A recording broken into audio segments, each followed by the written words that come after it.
A day in my life as a military wife na future billionaire. O mga nega dyan, wag na kayong kumontra. Emote-emote lang ako dyan, nakakagising ko lang. Pero 10 AM na talaga yan. Pagkagising ko kasi, inuna ko muna yung baby ko. Nagluto muna ako ng breakfast para sa kanya. Tapos pinakain ko na rin siya. Tapos pinapanood ko lang siya kumain. And syempre, naglalaan din ako ng konting time para sa self ko. Huwag natin papabayaan yung mga self natin.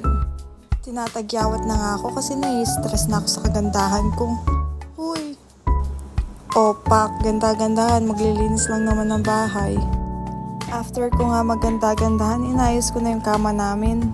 Sobrang gulo talaga ng kama, hindi ko talaga alam kung bakit magulo yan. Parang nasalanta ng bagyo kagabi. Uy!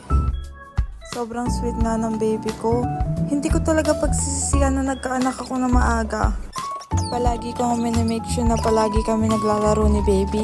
Wala kasi siyang kalaro dito. Para na rin may bonding kami, di ba? Nagluto na rin ako ng lunch para kay baby. Hindi ko na binidyohan kasi nakakatamad. O, bago niyo husgahan yung manok ko, huwag kayong OA ha. Baka sabihin niyo may buto tapos pinakain ko sa baby ko. Wait lang. Mainit pa yung food ni baby, so abang pinapalamig ko pa, nagugas muna ako ng plato and nilinis ko muna yung banggera kasi sobrang dumi, kaloka mga sis. O, sipag-sipagan. Sobrang satisfying talaga pag malinis yung bahay. Ayan na nga yung food ni baby. Makikita nyo naman, tinanggal ko yung buto ha. Baka sabihin nyo, pinakain ko ng buto yung anak ko. Huwag kayong issue mga sis, Diyos ko. Habang kumakain nga siya, tingnan nyo naman, sobrang dumi ng bahay. Kaloka, ilan oras pa lang siya naglalaro niyan. Maglilinis muna ako ng konti. Konti lang naman. Lumilitaw nga yung singit ko dyan, kaya medyo na-insecure ako, kaya nagpanjama muna ako. Itago natin ang kagubat-gubatan. Na-stress pa nga ako ng konti dyan kasi nawawala yung isang itlog, pero nahanap ko naman.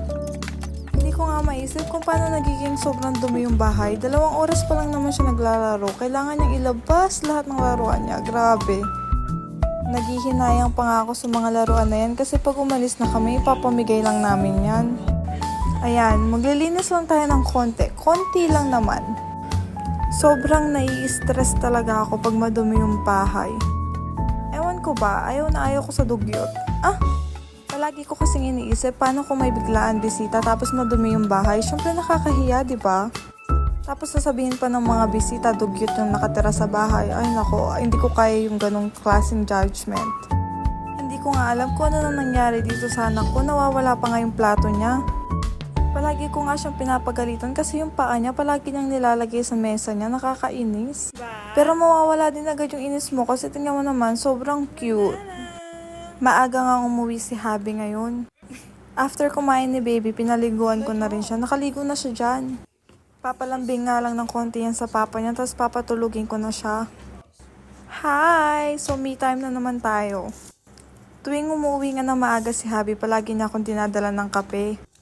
Diyos ko, nagpapalpitate na kami sa sobrang addict namin sa kape talaga.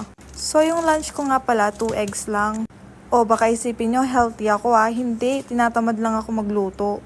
Hindi kasi kumakain ng lunch si Habi. Kaya nakakawalang gana din magluto ng lunch para sa sarili ko lang. Pero hindi lang naman yun yung kinain ko pang lunch kasi kumain din ako ng maraming snack.